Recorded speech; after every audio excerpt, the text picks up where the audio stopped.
Hello and good evening to everyone who's watching us live on Facebook. Welcome to the third pre-event of the Ocean Challenge for Africa hackathon. So today we're going to talk about how to use marine data and talk a little bit more in detail about this WEkEO platform, which is one of the tools that is being provided for the participants at the hackathon. So we're going to be covering some of the important aspects that the participants should take into account when being active during the hackathon. So just as a reminder of what we're doing and who we're doing it with, we have a lot of forces behind this. So the Ocean Challenge for Africa is brought to life to create a transformative and impact-driven ocean science solutions, which will help to achieve a more sustainable ocean and improve the daily lives of the African people, especially those living around coastal areas. This event is organized by Mercator Ocean International, the IOC Africa, and Garage 48, and is supported by the EU's Copernicus Marine Service and the Segal Family Foundation. It is further held in partnership with United Nations Environmental Program GEMS Ocean, the GeoBlue Planet, and the African Group on Earth's Observations, AfriGeo. As data partners, we have EUMETSAT, which is the European Organization for the Exploitation of Meteorological Satellites, and Emodnet, the European Marine Observation and Data Network. And so far, we have over 12 community partners who have joined this initiative to help spread the word and to contribute to the prize pool with different in-kind prizes. So just as a reminder of the event itself and when it happens and how it happens, the main event is going to take place on the 8th to 10th of April this year. It will be an online hackathon, so you can join us from anywhere you are. And we are going to be focusing on 4 main topic areas. So we want to have teams and ideas that are formed around these 4 main topics. Number 1, a healthy and resilient ocean. Number 2, a productive ocean. Number 3, a safe ocean. And number 4, an inspiring and engaging ocean. So every time we do these pre-events, we see an increasing of the prize pool, and today is no exception. So now we have a cash prize pool of 10,000 euros, which include 5,000 euros from the Copernicus Marine Service and 5,000 euros from the Segal Family Foundation. We have added a 3-month virtual incubation program with SING, which is one of the community partners from Gabon. We have the pre-acceleration of 1 team from the Ocean Hub African Acceleration Program and a straight pass to the pitching in front of the selection committee. We have 1-year access to the EU's Copernicus DIAS reference service for environmental data, WEkEO, for all the winners, which has a value of around 1,040 euros. And now we have added a few more prizes, namely virtual tickets to the largest startup event Africa, the SA Innovation Summit for a whole team, plus 1 physical event. And we have delegate passes and discounted booths at the Ocean Innovation Summit February 2023. And everyone who's participating in this is going to get Ocean Challenge for Africa goodies. So the prize pool keeps on increasing, which is always good news for the participants. So who do we want to see at this event? We are welcoming business visionaries, marketing wizards, project managers, educators, anyone with UX, UI skills, marine and coastal field experts, students, environmentalists, data scientists, meteorologists, oceanographers, marine biologists, and basically anyone with an interest in caring for the ocean and want to contribute with their knowledge and skills. Basically anyone who wants to solve the problems that are relevant in those 4 main topic areas is welcome to join. You don't need to have a preset skill or knowledge to participate. We will have the next event after this one is going to be all around team formation. So you are welcome to participate even if you don't have a team or a specific skill set, because teams are going to be formed around those ideas. So one of the most important things about today's event is the data and the WEkEO platform. And just as a reminder, all the participating teams, all the ideas that are going to be accepted at this event must use at least one of the Copernicus Marine Service data products, which we introduced in the previous events that took place a few weeks ago. If you haven't watched that, there's a recording of that video on our event page on Facebook. You can rewatch that. We also have it with French subtitles for those of you who want to watch that with subtitles. And today, it's all about the WEkEO platform. So you should use that to create any ocean solution that you can think of. And today is going to be about introducing that platform. So who do we have today to introduce WEkEO? We have Aurélien Mur, who's User Learning Officer at Mercator Ocean International. Then we have how to browse through the data on WEkEO, how to access the Jupyter Hub and all the existing material. We have Alexis Faure, who's a Copernicus Marine Support Officer at Mercator Ocean International. And finally, we have how to use the computational environment, the cloud storage, the virtual machines, etc. And for that, we have Joanna Migens, who's a system architecture at EUMETSAT. So without any further ado, just want to double check that they're joining us on Zoom and everyone is there. So the first one up is Aurélien. Aurélien, are you with us on Zoom? Yes, I'm here.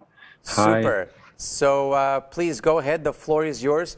Tell us all about WEkEO and how we can help the participants. Okay, great. So hi, everyone. I'm going to share my screen with a few slides prepared for you. Can you see it correctly? Yes. Okay, great. So I'm going to introduce you WEkEO that I encourage you to use before, during, and after the hackathon. So to give you a little bit of context, in 2017, the European Commission launched the Copernicus Data and Information Access Service. So the creation of these DIAS aimed to facilitate the access to the data provided by Copernicus and to avoid issues associated with downloading and storing. So DIAS are providing a cloud-based one-stop shop for all Copernicus satellite data and imagery provided by the 6 Copernicus services. But DIAS give more. They give an access to sophisticated processing tools and resources. And we'll have a quick overview of what you can do with WEkEO. So what is WEkEO? First, it is a website, wekeo.eu, and it is a single access point to a large amount of data and tools to process these data. So it is implemented by EUMETSAT, Mercator Ocean, ECMWF, and the EEA, and it is funded by the European Commission. So what you can get from WEkEO: data, of course. First, you can access all the original Copernicus and Sentinel data. And as you must know, Copernicus is the European Earth Observation Program. So WEkEO gives an access to marine, atmospheric, climate, and land data produced in the frame of the Copernicus services. So WEkEO provides also a computational resource, among which JupyterLab or the cloud processing environment.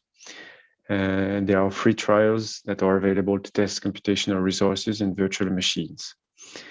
And you can meet with the experts through an efficient user support that is really valuable for an hackathon.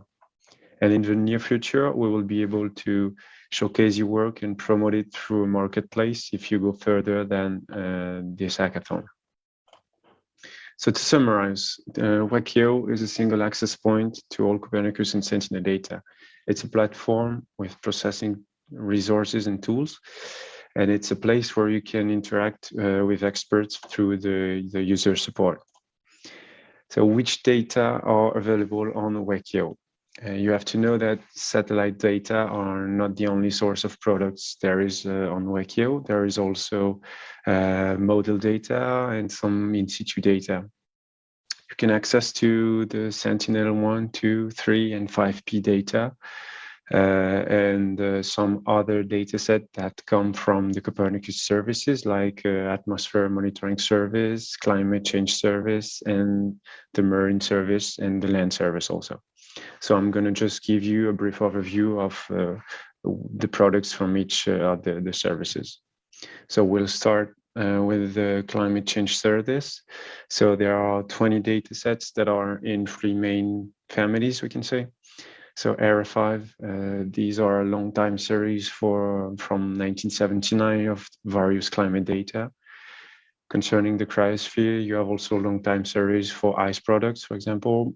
And you have also the seasonal forecast that are time series, wide set of climate forecast for atmosphere, marine, and land variables. For the atmosphere service, you have 5 data sets. The first one is a European air quality forecast. These are high resolution forecasts of various pollutants. You also have the greenhouse gas fluxes with the CO2, the CH4, and you have the European solar radiation time series from 2004. Concerning the land service and the cryosphere, you have the global lake ice coverage, for example. You can also have some snow products, such as snow and ice monitoring. And more important for African cases, you have daily biovariables, global near real-time dataset about various bio indicators, such as vegetation cover, soil water index. And you have also core in land cover, that is an inventory of land cover in 44 classes from 1990. And from the Marine Service point of view, I won't give you a long speech about that because you had a great overview by Corinne in the first event. But there is, for example, analysis and forecast with biogeochemical, physical, or wave variables available for the global ocean, so for Africa. You have also some satellite observations about sea level, ocean color, and sea surface temperature that are mostly from Sentinel satellites. And Alexei, in his speech later, will show you how to browse through the catalog to display this dataset on the web viewer from WEkEO and how to download these data. So just a few more details about the pricing if you want to apply to the advanced plan after the hackathon. We have a different t-shirt size offer with a different price depending on the number of virtual machine, the storage, or the RAM you need. And you can get some free trial for some of them. We are also implementing a pay-as-you-go plan where you only pay for what you're using. I think later on this workshop, Joanna will give you more detail about the cloud computing resources and the environments. So to summarize, what you can do with WEkEO platform for free, you can search and download the data, and you can also visualize it. You can register, and once you're registered, you can process the data on Jupyter Lab, and you can interact with the user support for free. And if you need, you can access to computational resources, but this is for charge. So a short intro about Jupyter Lab. Through this web-based application, you will understand how to use the WEkEO harmonized data access, and you will be able to test codes and workflows. And it's a super environment for training because experts can share their code with comments and explain what they are doing. Alexei will give you more about Jupyter Lab in a few minutes. So to finish about this WEkEO offer, a word on our virtual machine. So if you apply for the advanced plan, you will be able to access to your cloud processing resources through the dashboard or by using an SSH access. So just 2 examples to show you that business can rise from WEkEO and use WEkEO. Lobelia Air, for example, is a digital application providing a 24/7 near real-time monitoring of nitrogen dioxide and particles concentration. And coverage, that is a cross-cutting initiative which addresses key constraints to the uptake of marine data, and that has a goal to enable a more widespread use of satellite and in-situ data in support of open science and application for social benefits. So if you're curious, you can check what they're doing. If you want to go further, there is a wide set of webinars in replay on our YouTube channel of WEkEO, dealing with all Copernicus data topics and even cross topics such as successful WEkEO applications and new business opportunities. So if you have time, you can dig into this and you will find some interesting support. And last point, this AI for Earth monitoring MOOC that has been developed by EUMETSAT mainly and Mercator, ECMWF and EEA can be really valuable if your idea for this hackathon is around not Earth observation, but artificial intelligence. So this MOOC has been specially meant for scientists, policymakers, journalists, educators, or even business owners, students that are interested in data science combined with Earth observation and machine learning. It's an amazing tool. It's really complete. You will learn a lot if you want to dig into this. So that's all from my side. I'm open to any question if there is. All right. Thank you very much for that, Aurélien. While we wait for questions from the participants, if any participant has any questions, you can type that onto Facebook, and I will try to read that out to the speakers. But while we wait, maybe Aurélien, maybe you can tell us a little bit about people having to register to WEkEO. Can they start doing that already now and playing around with some of the stuff before the event begins, so they get a little bit more familiar with it? Yes, of course. Everyone can register to WEkEO, and I encourage you to do this right now and to just try this and explore. You can start with the free version now, and for the hackathon, every team will have a free access to the paying features for the computational resources. So feel free to start registering right now. It will be good for you, I guess. Super, super. And maybe one more question about the accessibility. Like if someone hasn't used WEkEO before and they're used to working with data in some other way, how accessible is WEkEO for beginners? What's the benefit of getting stuff done during the hackathon in that platform for the participants? Okay, so I think it's beginner. It can be beginner oriented, and you will see it with the viewer with Alexi. You will really quickly be able to display the data you may be interested in for your topic in the hackathon. But WEkEO main assets for the hackathon participant can be to have a single access point for Copernicus data, because for this hackathon, maybe participant may want to cover coastal issues or ocean atmosphere interactions, and having a single access point can be really good, and it can be also good for a beginner because they will have just a single platform to learn and to cope with. And they also will have at their disposal the experts from every service of Copernicus in one place with the user support. So it's really valuable. And Exactly. they will also access some powerful computational resources that the beginner may not have in his own computer. So in that sense, it is kind of like the perfect platform for beginners who are not used to dealing with data to interact with all the enormous data sets available for the participants. So it's a kind of easy introduction to playing around with the data, right?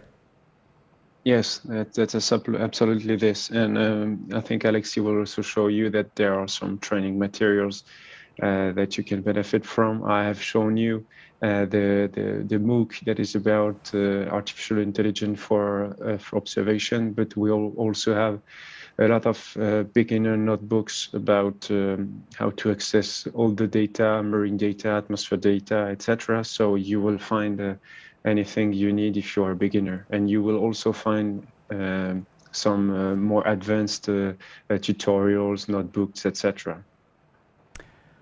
All right, then thank you very much for that introduction, Aurélien. I think it's very useful for the participants. Also useful to know that they can watch more training material on YouTube and on the website, that they can start getting practice on how to use these tools. And if they register now already, they will get familiar with the operating ways of WEkEO. So thank you very much for that. And as you said, we'll move on now to Alexis, who's going to tell us more about how to browse through the data and how to access the Jupyter Hub and the existing material. So Alexis, are you with us? Yes, I'm with you. Can you hear me well? Yes, then the floor is yours. Tell us all about it. Okay, nice. Thank you. Thank you very much. So, well, hi everyone. I'm Alexis from the user support team. Today I will explain you how to browse data on WEkEO data catalog, as Aurélien said. And in addition, I will tell you how to access your personal space on WEkEO Jupyter Lab, and I will show you how to find some interesting materials in order to complete your work. So first, as Aurélien said before, the website. So we'll share with you my screen. As Aurélien said before, this website, wekeo.eu, is the single access point of the data provided by the WEkEO platform. So if you want to only to browse some data or to visualize them, you don't need for the moment to be a registered user. So for the moment, I will just go to the data tab here in order to display the viewer, and I will present you how to use this viewer. And as Aurélien said before, it's really simple for a new user to see how to use it and to browse all the data catalog. So first, with this viewer, you can see that there are two default layers. Okay. So for the moment, it's related with NDVI and seawater velocity. But of course, if you are not interested in these specific variables, you can click on this plus button here in order to see, in order to look for the data that you are interesting for you. Okay, so here you have all the data provided by the different Copernicus services. Okay, so Copernicus Climate, Atmosphere, Land, and Copernicus Marine. So of course, there are not all the data that are available in these services, but they are being continuously added. But as you can see, there are already many data sets that you can look. So in order to browse the data, you can use several filters. So you can filter by the Copernicus service. You can filter by the Sentinel platform. Okay. You can filter by the sensor used, by area. You can filter by some other tags, such as some variables that are interesting for you. So I don't know if you are interested in sea surface wind, in NDVI, maybe in sea level. I don't know. It's up to you. For my point, I will make a short example with Copernicus Marine products that I already know. So I use the corresponding filter, okay? And here, I will add two layers from the two first products here. It's just to make an example. So for instance, I will add a layer that corresponds to seawater salinity. And then I will add, for instance, mass concentration of chlorophyll in seawater from the second product. So as you can see, the layers were added in the viewer here. So here you can see the chlorophyll, and here you can see the seawater salinity. And as you can see, here it's model data. That is to say, you have this on this layer you have all the data globally, and if you look at this layer, the data is more partial. You don't have the data all globally because it's only some observation data. and actually you can even see the satellite tracks here if you look at this straight line here. So as you can see, you have different types of data in this catalog. And just to focus on one data, I will only show you seawater salinity. Okay, so to go quickly through the main functions of the viewer. So as you can see, we can hide or show some layers, okay, separately. You can custom the transparency of each layer by using this slider here. If you want, you can use logarithmic scale using this button here. If you click on the I button, you can have some information, some additional information about each product. And finally, if you are looking a layer that is a part of a larger data set, I mean some products contains several layers. On this button, you can switch between them. Okay, so in this layer, you can switch between the other layers of the same same product. Okay. So at the bottom of the viewer, you have a timeline, so that of course you can select the date that are currently displayed on the viewer, and it's the same thing on the second axis, which is depth levels. You can select the one you want to display, and if you want to be more precise in your selection, you can scroll in order to adapt the scale. Okay. And it's the same thing on the second axis here. And finally, you have some additional tools here. On locate, you have you can display the current coordinates of your mouse. You can use a measure tool here to measure some distance, and the units for now it's kilometers, but you can custom them here on the settings at the bottom. And finally, you have here this tool, set area of interest, if you want to say to WEkEO, okay, I want to focus on this region, for instance. Okay, it will be useful for the download part. Okay, so that's all for the data browsing and visualization. Okay, but now if I want to download some data, I need to be a registered user. So if it's not the case, you have to open this tab, register, and you have to complete the very simple registration form. And after, you will be able to request your WEkEO account. Okay, so I will just sign in because I'm already a registered user. So please give me just a second. Okay. So now, if let's say that I'm interested in seawater salinity because it could be useful in order to spot some river mouths, for instance. So let's say I want to download data from this layer. So I have to click on this button here, the download button. So now WEkEO is loading layer metadata. Okay. And for instance, we can say that, okay, I for the moment, just to make an example, I would want to extract this area.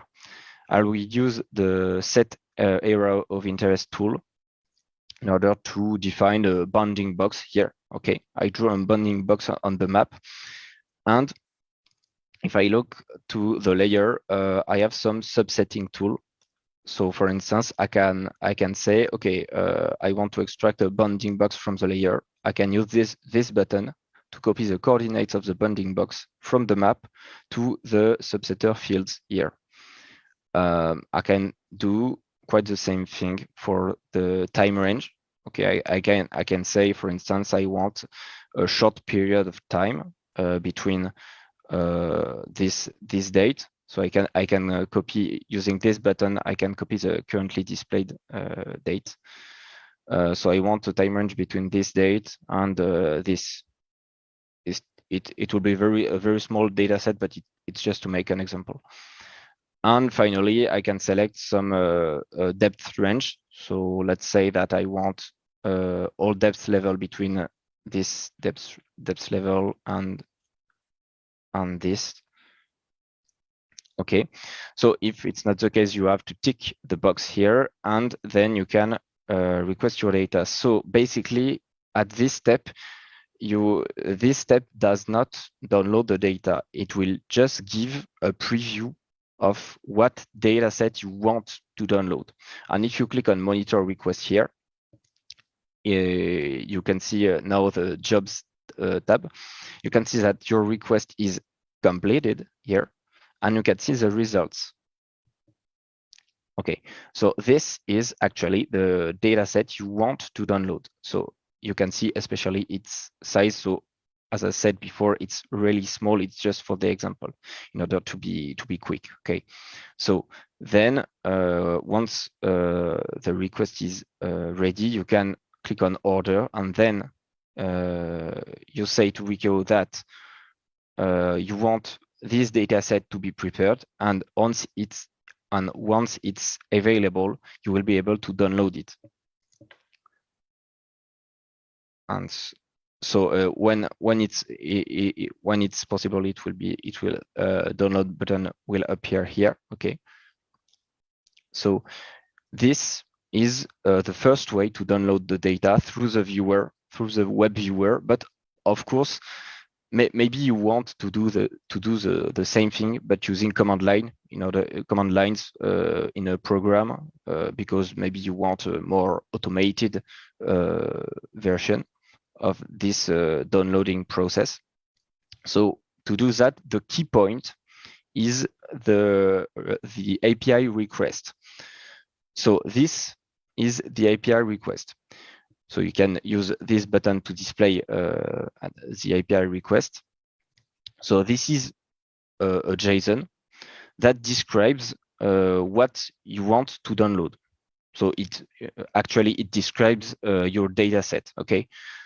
And so you can access it using this button, but you can also access it at this step before to click on request data. If you click on show API request, it will show you exactly the same thing. Okay, so this API request is also called harmonized data access API. It is called harmonized because if let's say that now you are interested in NDVI, because it's the next layer is here, and if you want to download some data from this layer instead of the first, you'll have the same. So you will have some subsetting tools, and then if you click on show API request, as you can see, you have a similar thing here. Okay, so all the API requests for all the data, for all the products, for all the data sets looks really similar. It's the same format, so it's really easy to use them to download any data set in the WEkEO data catalog. So it seems that it takes a long time to download. So of course, because I am currently streaming in my screen, so it's difficult to download at the same time. So never mind. If the download process will end, and then you will have a download button here, and if you click on it, you will be able to get your dataset. Okay, so that's all for the data browsing and downloading process.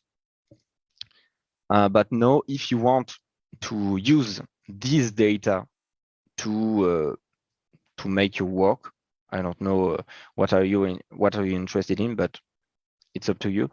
If you want to use this data, you can use WEkEO Jupyter Hub. So I will show you how to access it. In order to access it, you have to go on your dashboard here.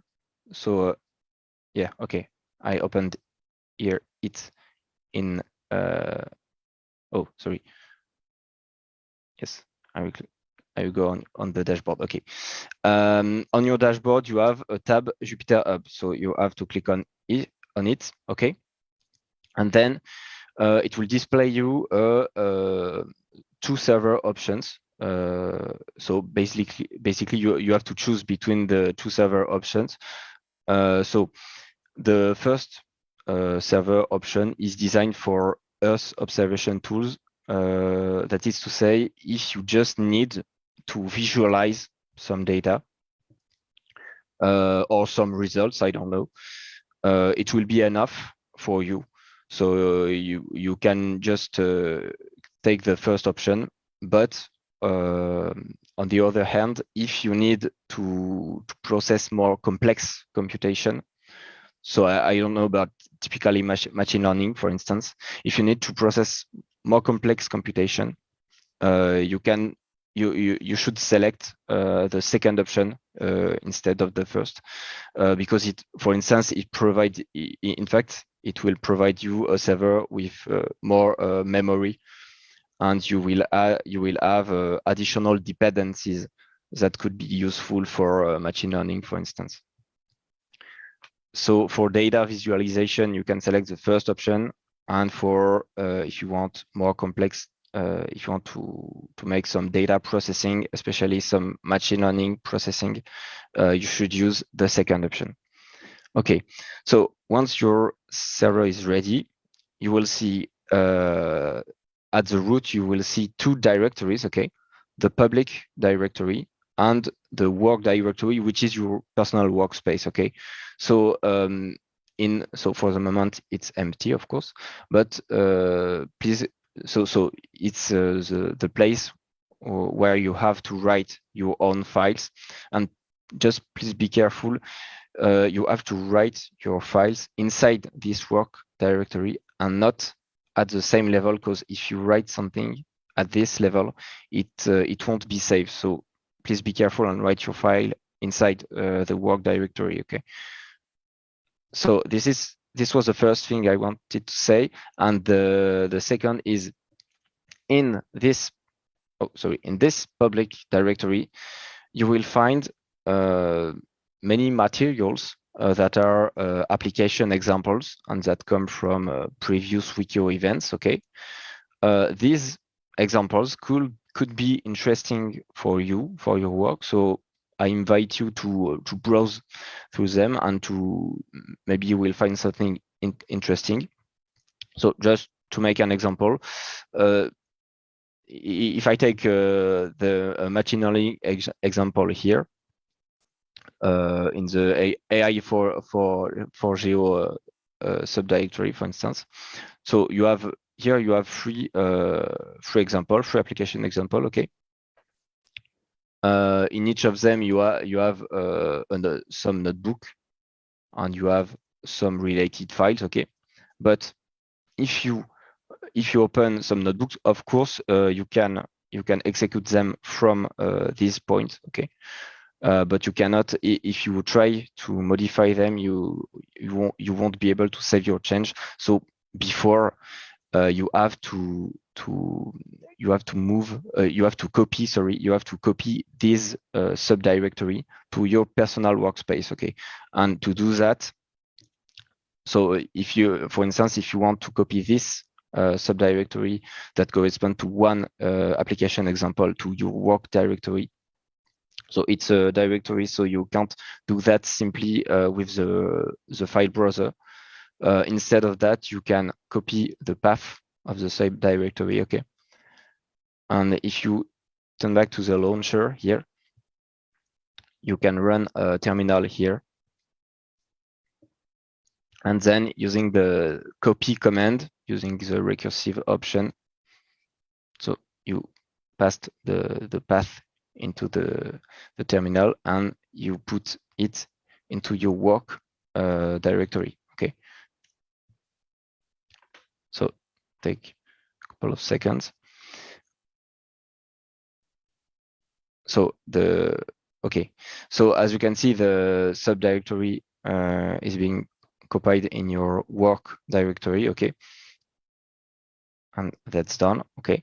So now if you if you open from your workspace some notebook, you will be able to make some change and to save them. Okay. So the last thing I have to say is that, so yeah, sorry. Here, as you can see here, you have the Python kernel that is selected, which is useful to execute your notebook. Okay. And if you have selected the second option, the second server option, you will have this kernel, the machine learning kernel, which is useful because it contains some dependencies that is important for machine learning, for instance, processes. So that's why you here to execute this notebook, we don't use the basic EP kernel, but we use the machine learning kernel. But if you want, you can switch between them. Okay, so that was the last thing I wanted to add about the Jupyter Lab of WEkEO. Of course, you can browse through all the application example to find something interesting for your work. But if you need some help about Jupyter Lab, or if you need some help more generally about WEkEO, I invite you, sorry, to go to the docs of WEkEO here. So you have some guides and references. And of course, if you think if you need some additional helps, so if you don't find the help in the guides or so on, you can always contact the support on this tab, and the team could help you to answer your question. Okay. So we are done with the WEkEO data catalog and Jupyter Lab presentation. So I'm here if you have some question about my my presentation. I'm here to answer them. Thank you, yes, Alexis. thank you for your attention. I think that we have time for some questions from the audience, and while we wait for more questions to come, perhaps I can ask you a couple of questions. One is that there's a variety of different sources of data that the participants are invited to use, and how do they play along with WEkEO? I know that some of them you can interact directly there, but what about things like the Emodnet data? Can they access that through the same platform, or can they import them somehow? Okay, so basically, if they want to, so I will share. Maybe I can share my screen again. Okay. Here. So if you want to, use some data, some external data on the Jupyter Lab, you can use. So if you are not in the public workspace, if you are in the work directory here, you can import some data through the browser here. Okay. And yeah, and I don't know exactly if it answered to this question, because I don't know exactly how to access a specific type of data. But no, I think it already kind of shows. Yes, because for Emodnet, in fact, for Emodnet, it's this data type is not available from the WEkEO catalog, but you can import. You can import them in the Jupyter Lab. And I think I think Joanna will talk about that in her presentation. But just another thing to add, if you want to know how to use for WEkEO data, if you want to know how to use the HDA API request that I have presented before, you can read the doc, because it explains how to explain you. I've said that this is the key to download data in a more programmatical way, but of course you can read the doc to know how to use this exactly. All right. And then we have some non-platform questions, but some questions about the data, which I think also the previous session we had might have answered, but I'm going to put it to you anyway because they came up during your talk. So one question is about the east coast of Africa that is covered by satellite data. So can they get current data of green data, salinity, and algae blooms for the east coast of Africa?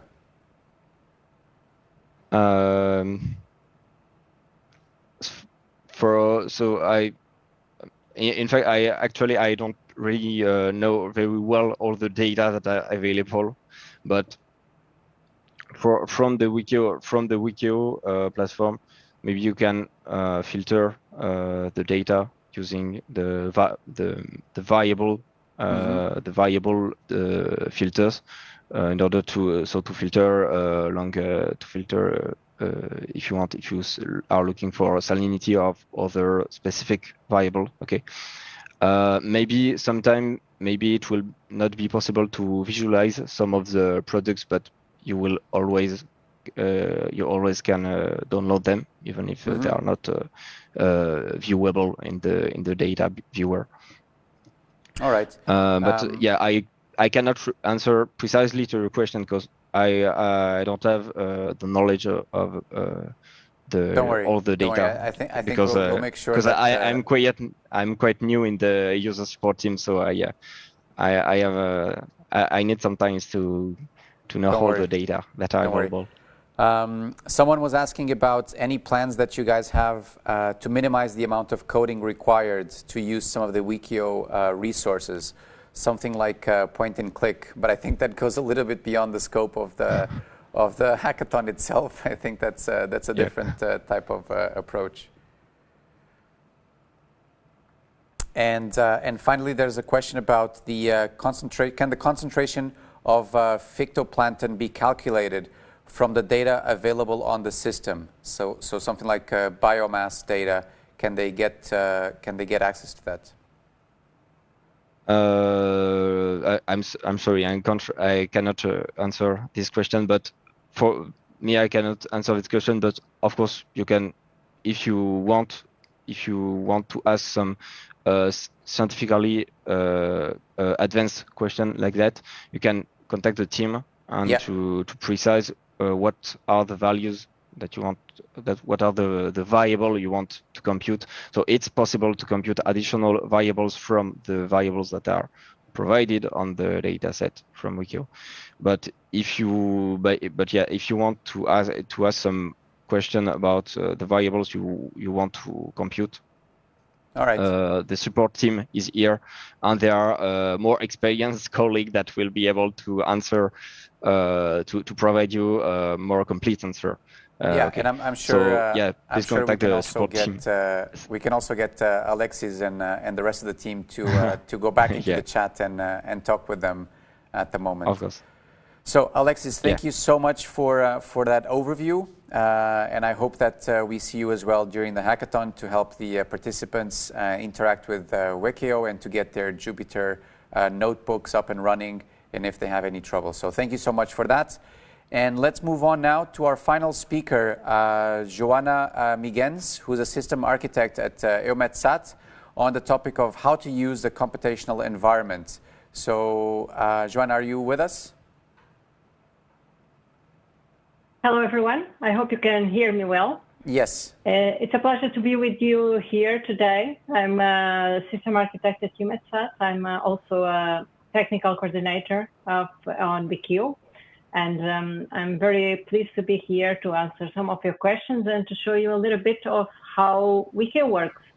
Maybe I can start by picking one of your questions that you just had about how to access data. Sure. We have already seen, Alexis has shown us very well how to use the Jupyter Lab. On the way to access the data, we do have the harmonized data access, so the concept itself is really great because you can access different types of data with only one single API. But further than that, coming up with a question how you can more quickly access the data. So especially if you are in your computer or in one of the virtual machines of WEkEO. We have a Python client where you can very easily just do a pip install HDA, and by then, with a very easy, direct way, just say, I would like to access this data. So you explain which data and which parameters, and then you just type the download command, and you will get the data in your environment to access it. So that's would be my recommendation, to come to the docs section on the WEkEO portal and see how to access the data there. But now coming to the topic of the presentation, which is the virtual machines. The hackathon is about to start, and you are probably already thinking about which project you are going to do with your colleagues. As Alexis showed very well, the way to search for data can be very nicely done on our viewer. Also, you can just type words like ALX or something else that you are searching for, and it will show all the related data with that. So you can find more than what you were expecting by typing some keywords. Together with that, speaking about computing resources for your environment, you may be thinking, am I going to use my own laptop, or am I going to use a virtual machine on WEkEO? So I will try to show you a little bit of how is it easy to access a virtual machine on WEkEO. Is there any advantage to use a specific virtual machine on WEkEO compared with your laptop? And also to show the resources that you will have available for the hackathon. Just to point out that also the winners will have a prize, and you'll get a little bit more resources for a longer time. So the first question, how easy it is to access WEkEO virtual machine.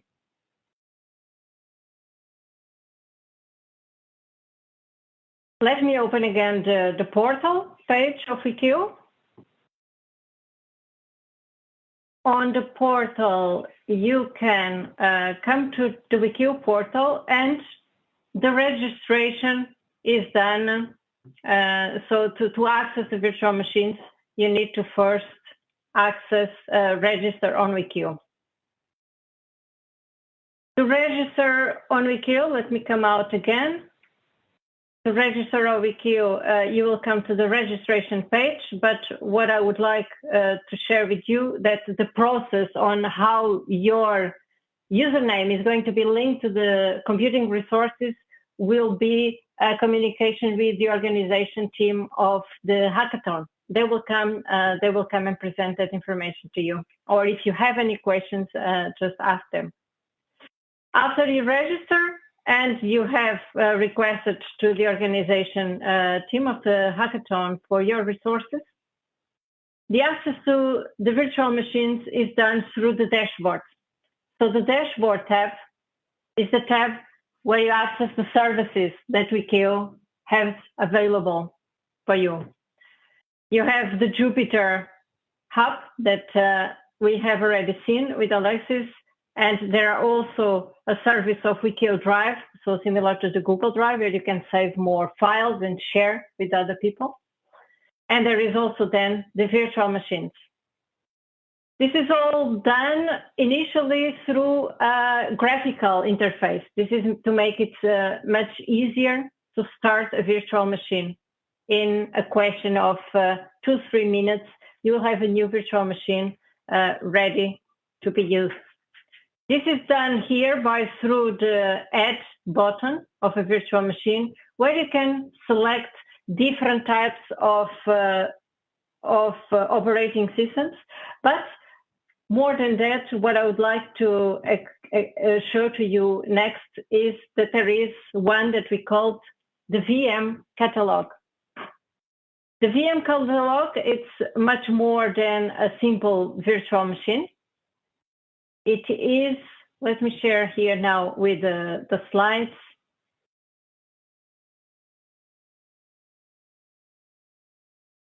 It's a virtual machine that has pre-configured tools.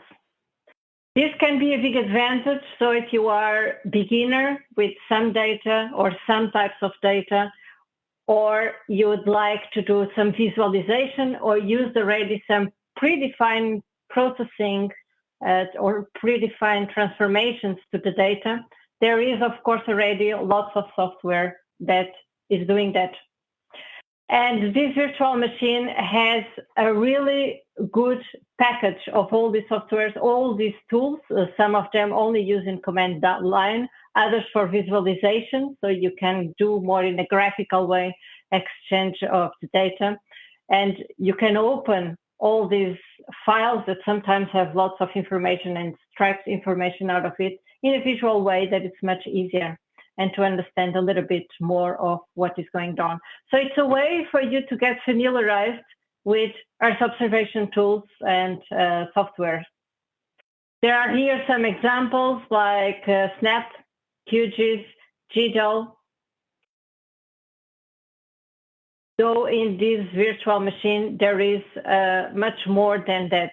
You will have access to also, let me just show you here on the portal how you can get the full list of tools that are in this VM catalog.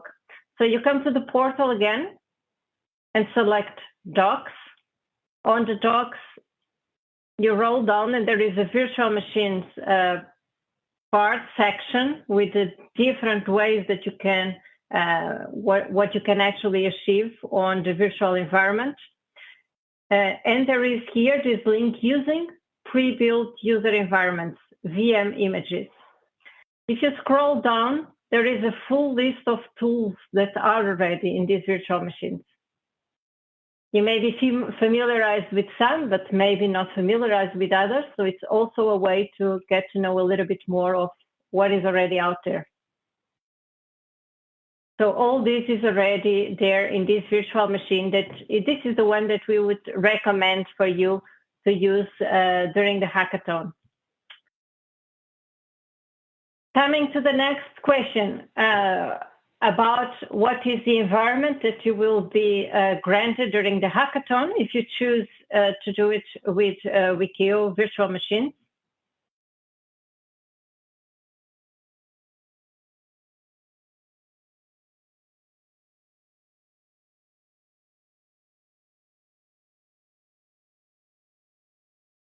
So there will be between 2 to 4 virtual CPUs. There will be different types of storage, but with a large enough for a hackathon project that you can work on it. So you can have a virtual machine that it's accessed in a very easy way through the interface to start the virtual machine. Once you start your virtual machine, you can access it through command line from your laptop. This virtual machine has pre-installed tools that you can use on that, and to work with it within your team, you can very easily add new members to that environment.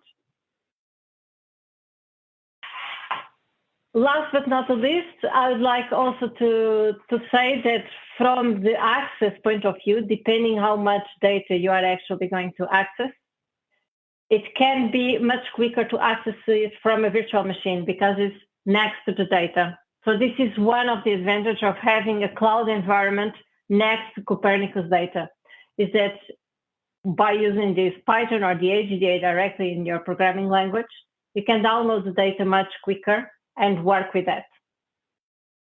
And work also with that within the team. So it may be more difficult if you are working in a specific area that you are all working together in different laptops. So this could be a way that you have a common virtual machine to show your case, your showcase. This will be then the way that you access the data, the virtual machines. And we hope that also the tools can be very useful for you in this case.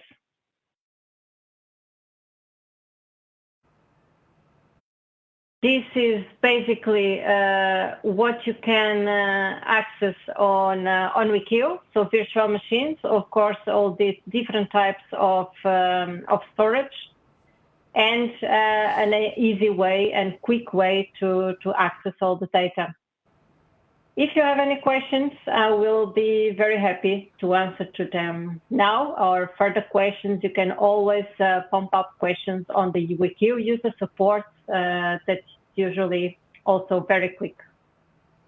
All right, thank you so much for that, Joanna. We had a couple of questions, but I think you've answered them thoroughly during the presentation about the pre-installed tools that come with the WEkEO virtual machines. You've answered that, and also about if the team members can use the same virtual machine, which would be very useful for collaboration.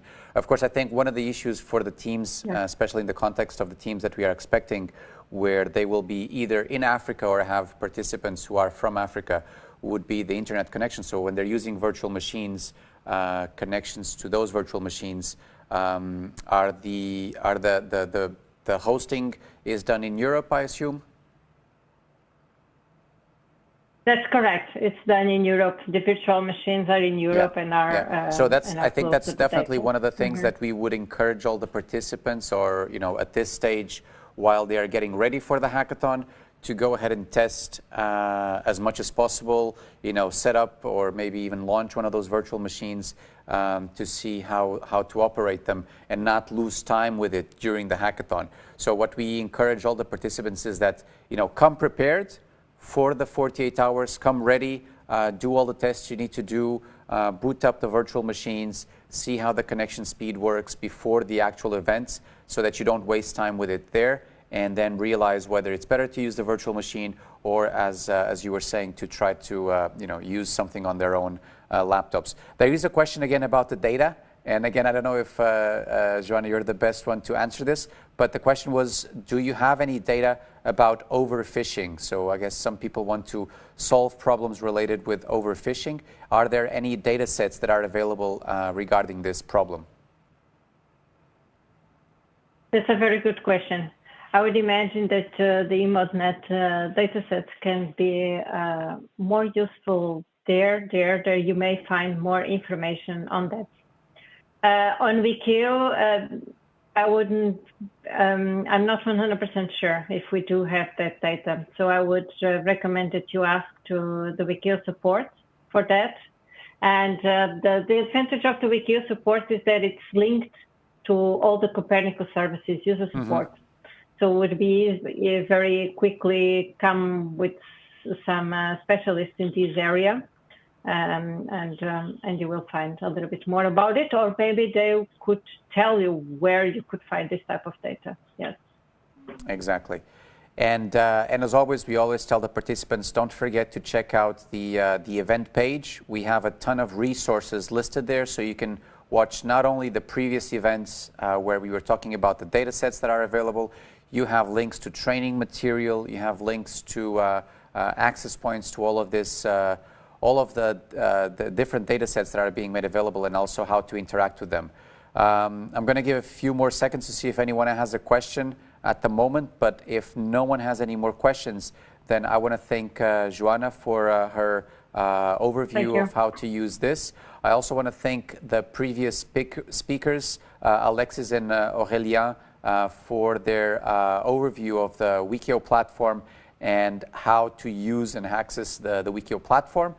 And all that's left is telling the participants of what's going to happen next. So next up, we have a pre-event on the 19th of March, where we will have the team formation and matchmaking. So this is going to happen in Zoom.